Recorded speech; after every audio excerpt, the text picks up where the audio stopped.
Hello, I'm Nick from Bigger Press Games, and I've got something special to share with you. I'll tell you all about it in a second.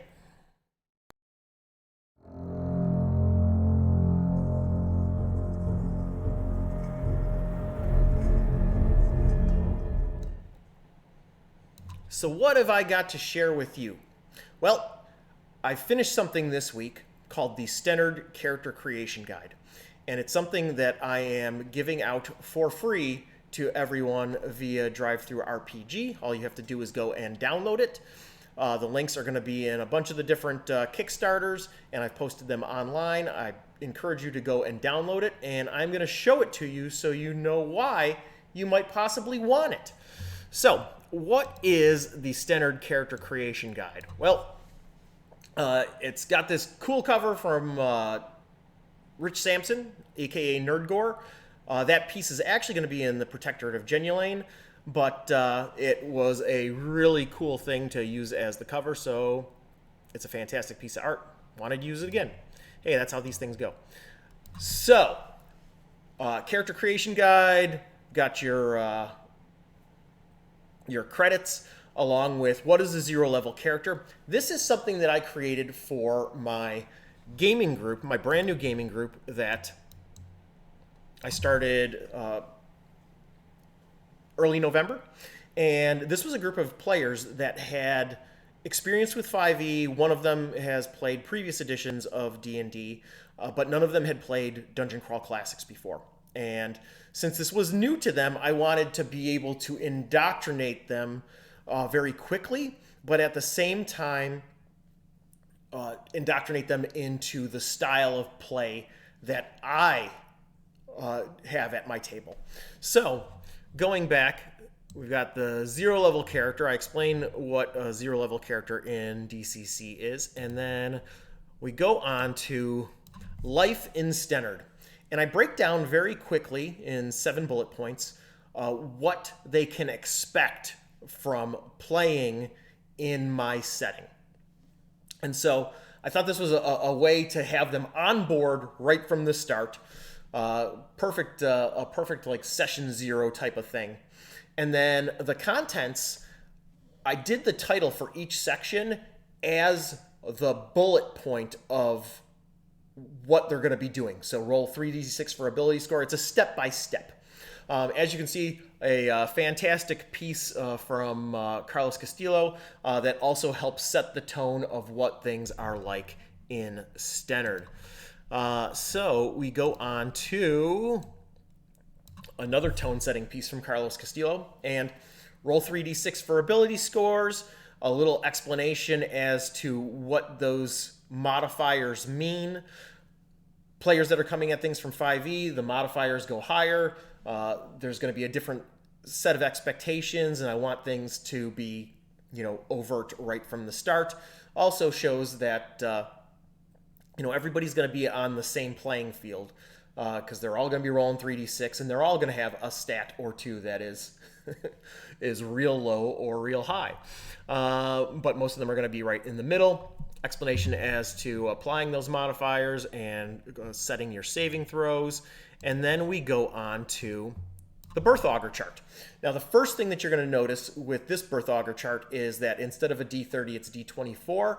I cut out things that were either felt redundant or were things that didn't really seem to fit with the Stennard setting, like born on, or conceived on horseback. I also, words like conceived on horseback take up a lot of space when somebody's trying to write on one of those tiny little sheets. So I cut most of them down. Like raised by wolves appears to be the longest one, which is a standard one from the rule book. But other ones I cut down the words to the shield or temptation. So moving on to the next page. So we've got the occupation chart. We've got the occupation chart, and this is roughly the same occupation chart from Rabid Dogs.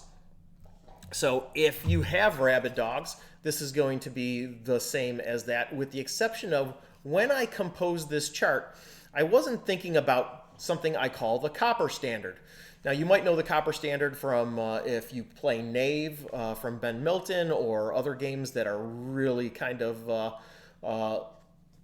low money and very like low fantasy, grim dark feeling. Stennard set the tone in the Precipice of Corruption. Nope, that was my dog. In the Precipice of Corruption, that 10 copper pieces, it was the standard wage for a week that was a week's worth of pay. And so with that tone being set, somebody being able to start off with a 10 gold piece value pendant as the noble can in Rabid Dogs really throws off the copper standard.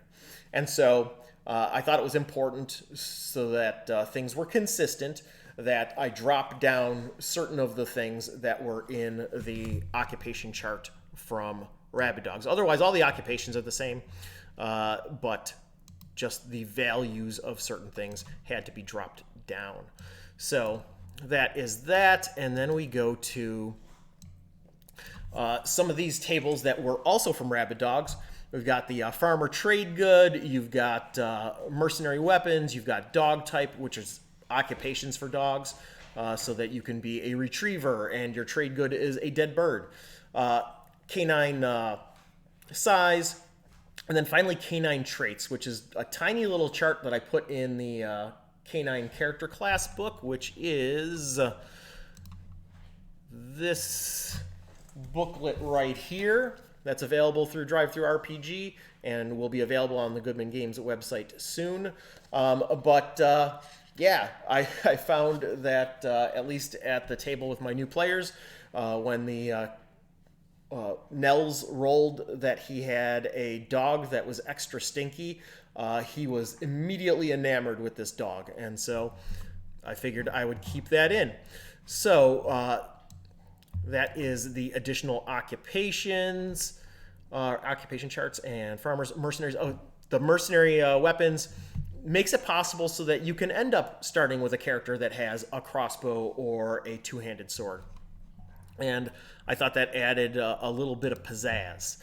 So, going to additional equipment, this 1D24 additional equipment chart is different from the one that is in the DCC rulebook.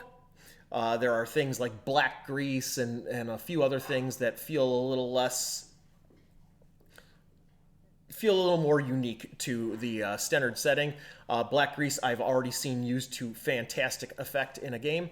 Roll for food, copper, and hit points. Now, it is normal to roll for copper pieces in DCC as your starting money, but I chose to go with something that I stole from Dungeon Craft, aka Professor Dungeon Master, where it is possible to start out in debt. And food, because Stennard is in a famine, and that's something that's established in the Precipice of Corruption. That's kind of like the baseline of the setting. I thought it was important to also make it possible that somebody hasn't eaten in several days. And so both of those things have the ability to start off in the negatives. And I have found that with this group that I'm playing with right now, they are taking that very seriously, and I absolutely love that. Finally, rolling for hit points, and then we move on to character names. Now, this chart actually exists in the Stennard Courier Volume 1, but Stennard Courier Volume 1 is not a player-facing document, and I feel that when players roll for their name, it immediately puts them in setting in a way that naming their character Charles or Fugly or something like that doesn't do. And so there are also naming conventions up at the top.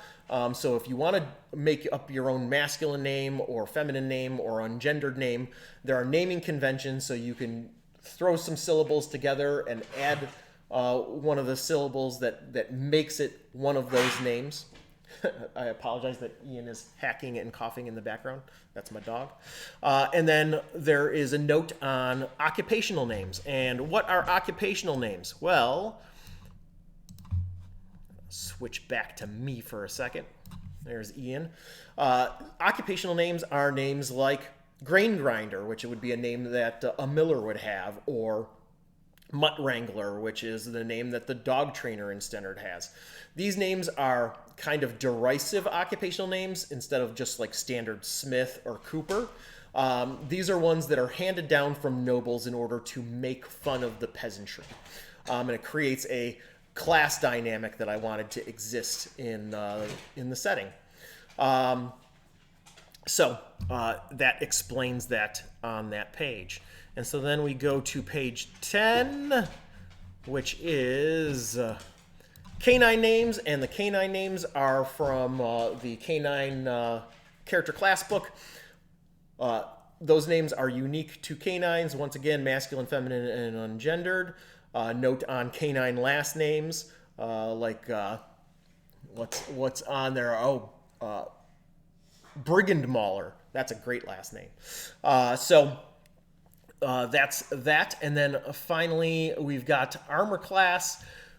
I decided when I was going to do the determining armor class, instead of giving people all of the options, they don't need that when they're starting out at 0 level. All they need are the things that are on that chart. So there is leather armor, because that's something that you can have when you roll your character occupation, a coat for dogs, and then finally a shield. And so those are all options that exist on the chart. And yeah, and it also mentions that canines get +2 to their armor class because they are small and agile. And that's it. Keeps it nice and streamlined. And then finally, we get to the last page, which is live fully and die gloriously. And once again, I reinforce what the setting is about, but also the style of play that I want to see from the players. I want to see players embracing action, because one of the things, especially when somebody's new to DCC and they're used to clutching their character record sheets like pearls, I want them to go full out. And in order for that to be set as an expectation, as a want, I figured that was an important thing to put in this document. The other things that are in there are things that are specific to how I play. Grimdark settings are best being human-centric, so there are no demi-humans listed on the occupational chart. It references that magic is scary and deadly and dangerous, and it mentions that priest magic, especially when you've got a setting where everybody's desperate, priestly magic can result in, clerical magic can result in the people from the town coming to you expecting miracles. And so it helps set the tone that doing the casting of magic willy-nilly can have knock-on effects that can affect your characters and your party. And so that is the Stennard Character Creation Guide. One of the other things that you will notice flipping through there is that there are no prices for any of the equipment.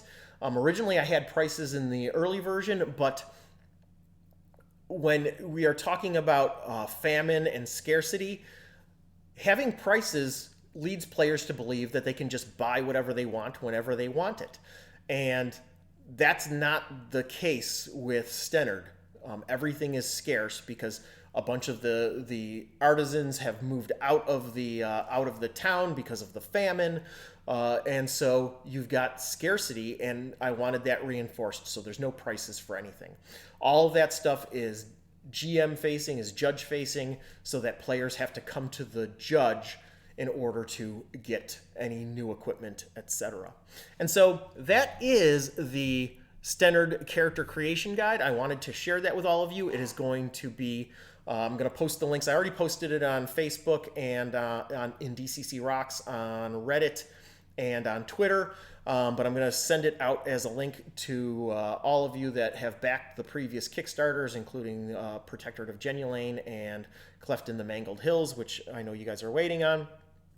But this was my little gift to you Hopefully that will be something that you use in your games. It is free on DriveThruRPG. I'm going to throw it up on itch for pay what you want as well.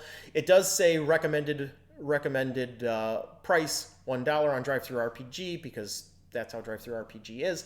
But you know, if you want it for free, take it for free. If you want to throw a couple of bucks my way, that's awesome too. A physical version of this will be available first to Patreon backers. That will be shipped out to all of my Patreon backers in January. And then a print version will be available through all of the usual channels, which is usually through my web store and through the Goodman Games website.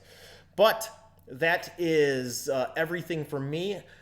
Happy holidays to all of you. Happy New Year to all of you. And this is my solstice holiday gift to all of you because that is my holiday of choice. Thank you for supporting indie games and indie game designers. From myself and Ian McCanine, you have a fantastic holiday, and thank you for supporting indie games and indie game designers. This is Nick signing off. Thanks.